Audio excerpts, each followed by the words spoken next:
नमस्कार, तनुजेस रेसिपीमध्ये आपलं सर्वांचं स्वागत आहे। आज आपण बनवणार आहोत लसूण घालून वांग्याची भरीत। त्यासाठी बघा, मोठ्या आकाराची 2 वांगी घेतलेली आहेत। कोथिंबीर, मीठ, जिरे, मसाला, तिखट, तेल, लसूण आणि ही लसणाची पात आहे।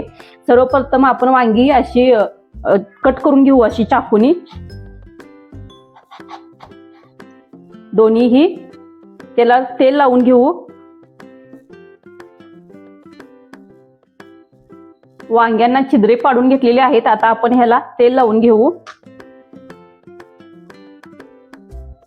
वांग्यांना तेल लावून घेतलेलं आहे। आता आपण गॅस चालू करून वांगी गॅसवरती चांगली भाजून घेऊ। वांगी भाजूपर्यंत आपण कोथिंबीर आणि लसणाची पात कट करून घेऊ।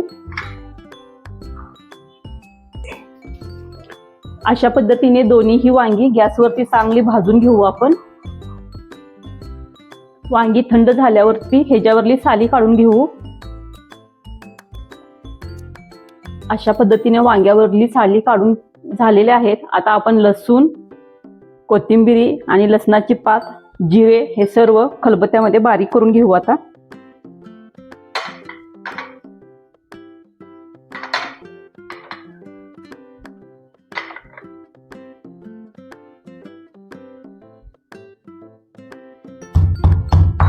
हे सर्व बारीक झालेलं आहे। आता आपण हे वांगी घालून घेऊ खलबत्त्यामध्ये। थोडंसं मीठ चवीनुसार आणि मसाला चटणी आपल्या तिखटीप्रमाणे हे सर्व एकजीव करून घेऊ। हे वांग्याचं भरीत आता तयार झालेलं आहे। हे तुम्ही बाजरीच्या भाकरीसोबत,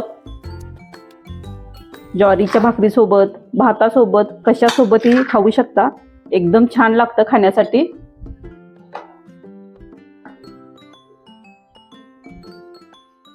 तुम्हीही बनवा आणि खावा। धन्यवाद।